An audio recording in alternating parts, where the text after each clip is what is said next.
सुबह का वक्त, मेडिकल कॉलेज। आज सुबह सुबह सपना बिना नाश्ते किए ही कॉलेज के लिए निकल गई, क्योंकि वो काफी लेट हो चुकी थी। ये इसलिए नहीं कि वो सुबह जल्दी नहीं उठी, बल्कि इसलिए क्योंकि उसे मेकअप में कुछ ज्यादा ही वक्त लग गया। सपना जब कॉलेज पहुंची तो गार्ड ने उसका रास्ता रोक लिया। मैडम, तनिक टाइम देखिए, आप ऐसे ही अंदर नहीं जा सकती। इस वक्त सपना उससे बहस नहीं करना चाहती थी। उसने पर्स में से एक 500 का नोट निकाला और गार्ड के सामने टेबल पर रख दिया। गार्ड ने एक नजर उस नोट को देखा, फिर सपना से बोला, आप समझी का है हम कोनो बिकाऊ नहीं है जो आप हमको ऐसे ही खरीद लेंगी। सपना ने पर्स में से दूसरा नोट निकाला और सामने रखते हुए कहा, बस अब इससे ज्यादा नहीं, ये रखो और मुझे अंदर जाने दो। सपना का गुस्सा देखकर गार्ड समझ गया कि इतने में ही काम चला लेना चाहिए। कहीं ऐसा न हो ज्यादा लालच के चक्कर में हाथ आई लक्ष्मी भी चली जाए। उसने नोट अपनी जेब में रखते हुए कहा, फिलहाल तो आपको जाने देता हूँ, लेकिन आगे से टाइम का ख्याल रखिएगा मैडम। सपना बिना समय गंवाए अंदर की ओर भागी और क्लासरूम पहुँची, जहाँ एक और शॉकिंग न्यूज उसका इंतजार कर रही थी। या ये कहो, आज उसका लक बड़ा अच्छा था, जो एक के बाद एक शौक उसे दे रहा था। सपना की आंखें फटी की फटी रह गईं। अंदर शिव अग्निहोत्री क्लास ले रहे थे। सपना ने अपनी घड़ी की ओर देखा, अभी सिर्फ 9 बजे थे। उसने मन में कहा, मगर ये इस वक्त यहाँ क्या कर रहे हैं? इनकी क्लास तो 2 बजे के बाद लगती है न। वो ये सोच ही रही थी कि तभी शिव की आवाज आई, मिस सपना, आप बहुत जल्दी आ गई हैं, इसलिए बाहर वेट कीजिए। सपना ने रिक्वेस्ट करते हुए कहा, सॉरी सर, वो कह ही रही थी कि शिव ने उसकी बात बीच में काट दी। मिस सपना, मेरे पास सिर्फ 1 घंटा है, जिसमें या तो तुम्हारी बकवास सुन सकता हूँ या अपनी क्लास ले सकता हूँ, लेकिन मुझे तुम्हारी बकवास में कोई इंटरेस्ट नहीं है, बल्कि अपनी क्लास लेनी है। So get out from my class. Shiv ने ये आखिरी लाइन काफी तेजी से कही थी। वहाँ कुछ बच्चे सपना पर हंस भी रहे थे। उसे इस वक्त शिव पर बहुत गुस्सा आ रहा था, मगर ये सही वक्त नहीं था गुस्सा निकालने का। वो बिना कुछ बोले वहाँ से चली गई। वहीं प्रियंका और गीत को ये सब देखकर बहुत बुरा लगा, मगर वो कुछ कर नहीं सकते थे। उधर सपना पार्क में रखी बेंच पर आकर बैठ गई। बार बार उसके सामने शिव की बातें और स्टूडेंट्स का हंसता चेहरा आ जाता। उसे सच में बहुत ज्यादा गुस्सा आ रहा था। तभी उसके पास रवि आकर बैठ गया। तू यहाँ क्या कर रही है? क्लास नहीं लेनी क्या तुझे? उस सड़ू ने क्लास से निकाल दिया। सपना ये बात गुस्से में बोली। रवि हंसते हुए बोला, क्या उस प्रोफेसर ने तुझे भी निकाल दिया क्लास से? सपना हैरानी से, मतलब उसने तुझे भी क्लास से निकाला इसलिए तू यहाँ बैठा है?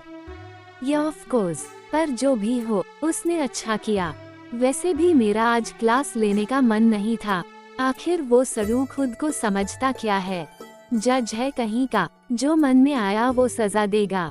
सबके सामने मेरी बेइज्जती की, उसकी हिम्मत कैसे हुई मुझे बाहर निकालने की? छोड़ूंगी नहीं मैं उसे। सपना को इतने गुस्से में देखकर रवि ने कहा, यार रिलैक्स हो जा, इतना गुस्सा सेहत के लिए ठीक नहीं होता। चल कैंटीन चलते हैं, कुछ खाते हैं। नहीं यार, रहने दे, मेरा मूड नहीं है। क्या मूड नहीं है? उसके चक्कर में तू अपना दिन क्यों बर्बाद कर रही है? रवि ने मना करने के बावजूद सपना का हाथ पकड़कर कैंटीन की ओर खींच लिया। कैंटीन। सपना और रवि दोनों कैंटीन आ गए। खाली पेट वैसे भी दिमाग काम नहीं करता। जब सपना के पेट में कुछ गया तब कहीं जाकर वो शांत हुई, मगर गुस्सा अब भी उसके चेहरे पर दिख रहा था। प्रियंका और गीत भी क्लास खत्म होने के बाद वहां आ गए। गीत ने पूछा, तू ठीक तो है न यार? हाँ, मुझे क्या होगा?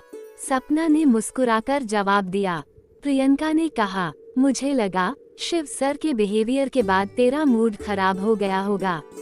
वो क्या मेरे लिए इतने इम्पोर्टेंट हैं, जिनकी वजह से मैं अपना मूड पूरा दिन खराब करके रखूं?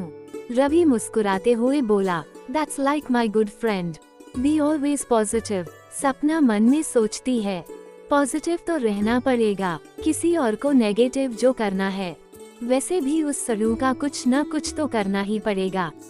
बहुत हल्के में ले लिया है उसने मुझे। उसे अपने ख्यालों में खोया देखकर गीत पूछती है, किसके ख्यालों में खो गई सपना? क्या सोच रही है? कुछ नहीं यार, बस ये सोच रही थी कि जो काम पेंडिंग है उसे पूरा कैसे करूं। वो कह ही रही थी कि उसका फोन बज गया। अंदर शोर था इसलिए वो बाहर आ गई। बात करते करते जब वो कॉरिडोर से गुजर रही थी तो उसकी नज़र पार्किंग में खड़ी एक ब्लैक कार पर गई।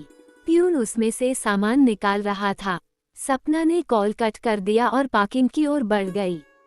प्यून के हाथों में कैरी बैग्स और कुछ फाइलें थीं। सामान ज्यादा होने के कारण फाइलें नीचे गिर गईं। सपना ने वो फाइलें उठाकर दी। धन्यवाद दीदी, प्यून बोला। ये कार किसकी है भैया? सपना ने पूछा। ये तो प्रोफेसर साहब की है। क्या नाम है? शिव सर। अच्छा, शिव सर की कार है। नाइस, बहुत अच्छी कार है, सपना ने मुस्कुराते हुए कहा। प्यून अपनी फाइलें संभालते हुए चला गया। सपना के दिमाग में एक खुराफाती आइडिया आया। उसने इधर उधर देखा, ज्यादा लोग नहीं थे, कुछ स्टूडेंट्स दूर खड़े थे। सपना नीचे झुकी, शूलेस बांधने का बहाना किया, फिर अपने बालों से हेयर पिन निकाली और जल्दी से 2 टायर पंचर कर दिए। अब हुआ हिसाब बराबर, मिस्टर शिव अग्निहोत्री। मुझसे पंगा लोगे तो यही अंजाम होगा। सपना मुस्कुराए और वापस कैंटीन लौट गई। गीत ने पूछा, इतनी देर कहाँ रह गई थी? फोन पर बॉयफ्रेंड था क्या? अरे नहीं यार, पुराने वालों से तो ब्रेकअप हो चुका है, फिलहाल तो मैं सिंगल हूँ। प्रियंका ने चुटकी ली। तो फिर तेरे चेहरे पर इतनी रौनक किस लिए? कोई खास बात है क्या? सपना हंसते हुए बोली, खास बात तो है। अब उस प्रोफेसर को पता चलेगा कि सपना से टकराने का अंजाम क्या होता है।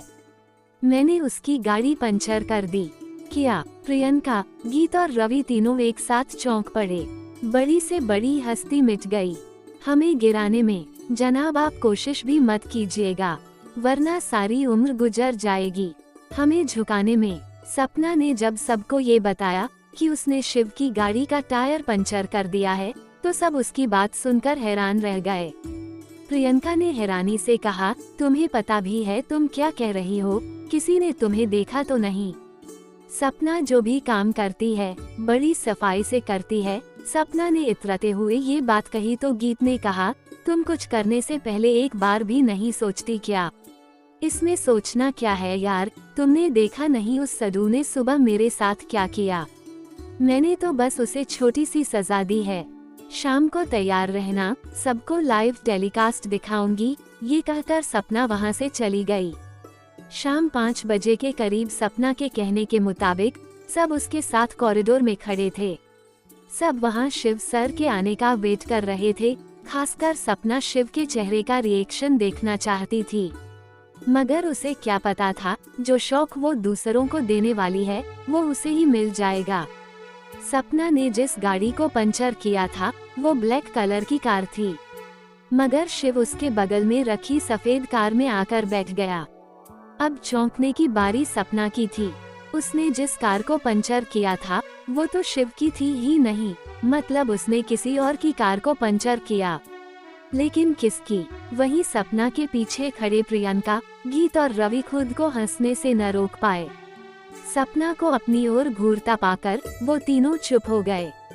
रवि ने बड़ी मुश्किल से अपनी हंसी रोकते हुए सपना से पूछा, तुम्हारा प्लान तो फेल हो गया, मगर तुमने जिस कार को पंचर किया है आखिर वो है किसकी? उसकी इस बात पर चारों ने जब नीचे की तरफ देखा तो प्रिंसिपल सर किसी आदमी के साथ कार तक पहुँचे। हो न हो ये कार उन्हीं की होगी। उन चारों को समझते देर नहीं लगी कि वो ब्लैक कार प्रिंसिपल सर के किसी जानने वाले की है। सपना ने जब पीछे मुड़कर देखा तो वहाँ प्रियंका, गीत और रवि नहीं थे। वो तीनों तो कब के गायब हो चुके थे। इससे पहले कि प्रिंसिपल सर की नजर उस पर पड़ती वो भी वहाँ से निकल गई। सपना का चेहरा गुस्से से काफी लाल था। सपना ने मन में कहा, मिस्टर शिव अग्निहोत्री, आज तो तुम बच गए, मगर हर बार तुम्हारी किस्मत इतनी अच्छी नहीं हो सकती।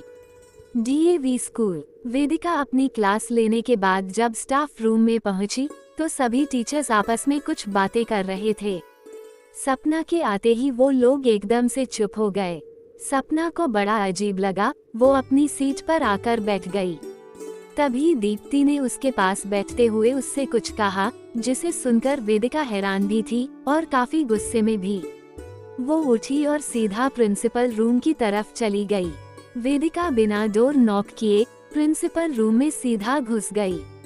इस पर प्रिंसिपल ने नाराजगी जताते हुए कहा, ये क्या तरीका है मिस वेदिका, आप ऐसे ही किसी के रूम कैसे एंटर कर सकती हैं? वही तो मैं आपसे पूछना चाहती हूँ सर, ये सब क्या है? क्यों किया आपने ये सब? अगर हर कोई इस तरह गुंडों की मदद करेगा तो गलत करने की उनकी हिम्मत और बढ़ेगी। मैं पूछना चाहती हूँ, आखिर आपने केस वापस क्यों लिया, वो भी बिना उन्हें सजा दिलवाए? देखो वेदिका, ये सब इतना आसान नहीं है। तुम नहीं जानती, उनकी पहुँच ऊपर तक है। उनसे भिड़कर हमें कुछ हासिल नहीं होगा। हम टीचर्स हैं, हमें इन गुंडों पर नहीं, बच्चों को पढ़ाने पर ध्यान देना चाहिए। उनसे निपटने का काम पुलिस का है, प्रिंसिपल ने कहा। आपने बिल्कुल ठीक कहा सर, हम टीचर्स हैं, हमें बच्चों को पढ़ाने पर ध्यान देना चाहिए। मगर एक बात बताए, हम बच्चों को क्या सिखाएंगे? गलत के आगे सिर झुकाना, या ये सिखाएंगे कि सच्चाई का रास्ता सिर्फ किताबों तक ही सीमित है? असल दुनिया में जीना है तो झूठ बोलना पड़ेगा, बुराई का साथ देना पड़ेगा। प्रिंसिपल ने नजरें चुराते हुए कहा, देखिए वेदिका, इस वक्त तुम्हारे सवालों का न ही मेरे पास जवाब है और न ही उसे देने के लिए वक्त। बेहतर होगा तुम यहाँ से जाओ। वेदिका उनसे आगे कुछ कहती कि तभी उसे बाहर से शोर शराबे की आवाज आई। उसने बाहर निकलकर कॉरिडोर से देखा तो नीचे शमशेर अपने आदमियों के साथ जीप के पास खड़ा था। वेदिका को उसे देखकर बहुत गुस्सा आया, वो नीचे ग्राउंड की तरफ चली आई। बाकी कुछ टीचर्स भी नीचे ही खड़े थे। वेदिका उस भीड़ से गुजरती हुई शमशेर के सामने आकर खड़ी होते हुए बोली, यहाँ किस लिए आए हो? उनका है ना मैडम, आज हम बहुत खुश हैं, और जब हमको ज्यादा खुशी हो जाती है ना तो मन बेचैन हो जाता है, जब तक उनको किसी के साथ बांट न लें। तो बस चले आए आपके पास अपनी बेचैनी दूर करने। शमशेर वेदिका के इर्द गिर्द घूमते हुए बोला, कमाल का दिमाग है आपके पास, जो काम पूरा शहर न कर पाया आपने कर दिखाया। हमारे आदमियों को जेल पहुंचा के सबके सामने हमारी बेइज्जती करवा दी। पर कोनो बात नहीं, बस 2 दिन की बात थी और आज सोमवार है। तनिक नजरें घुमा के देख लो, हमने अपने आदमियों को निकलवा लिया। अब कैसे निकलवाया तो तुम जरूर सोच रही होगी, पर फिकर नॉट, हम है न बताने को। हम ज्यादा मेहनत नहीं किए, बस हमारे आदमियों ने प्रिंसिपल के बेटे को उठा लिया। जब उनके कनपटी पे बंदूक रखी, फिर क्या था, प्रिंसिपल दौड़ता हुआ पुलिस स्टेशन गया और फौरन अपना केस वापस ले लिया। ये बात जब शमशेर ने कही तो वेदिका उसे गुस्से से घूरते हुए बोली, जरा सी भी शर्म नहीं है तुम में? अपने मतलब के लिए किसी के परिवार की जान लेने से भी नहीं हिचकिचाते। खुद को कहीं का डॉन समझते हो? मर्द हो तो सामने से वार क्यों नहीं करते? क्यों बुज़दिलों की तरह किसी के परिवार का सहारा लेकर वार करते हो? वेदिका की इस बात पर शमशेर हंसते हुए बोला, तुम जानना चाहती हो कि हम मर्द हैं भी कि नहीं?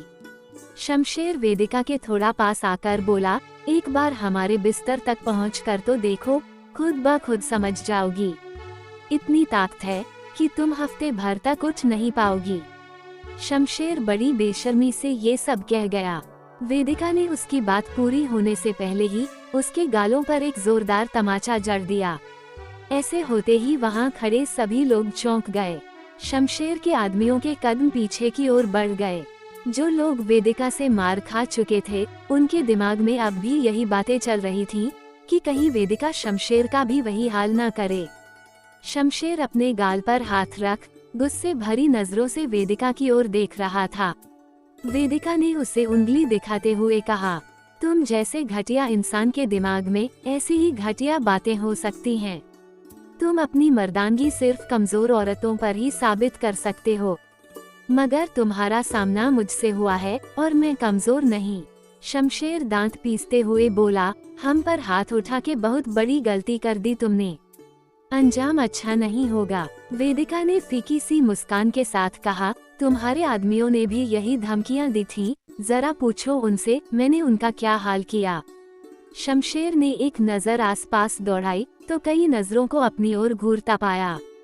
उसने वेदिका की ओर देखकर कहा, पहले तो हमने सोचा तुमसे प्यार से पेश आएंगे, मगर हम गलत थे। अब हम तुमसे बहुत ज्यादा ही प्यार से पेश आएंगे। अभी तो हम तुम्हारा दिया उधार लेकर जा रहे हैं, मगर कसम खाकर कहते हैं गंगा मैया की, सूद समेत तुमको बहुत जल्द लौटाएंगे। ये बोलकर शमशेर अपनी जीप में आकर बैठ गया। उसके पीछे उसके आदमी भी आकर बैठ गए। उनके जाने के बाद दीप्ति और नाज वेदिका के पास चल आईं। तुम ठीक तो हो न वेदिका, तुमने उसे थप्पड़ क्यों मारा? नाज ने पूछा तो वेदिका उसकी ओर देखकर बोली, वो इसी के लायक था। मुझे अपने बिस्तर तक लाने की बात कर रहा था। औरतों को अपने पांव की जूती समझ रखा था उसने। मैंने तो बस उसकी घटिया सोच का एक छोटा सा इनाम उसे दिया। बिल्कुल सही किया तुमने। इस जैसे बदतमीज इंसान के लिए इससे अच्छा सबक और कुछ हो ही नहीं सकता था, दीप्ति ने कहा। तो नाज ने भी उसकी बात पर सहमति जताई। अजीब रिवाज है हमारे मुल्क का, नीयत मर्दों की खराब होती है और घूंघट औरतों से निकलवाते हैं।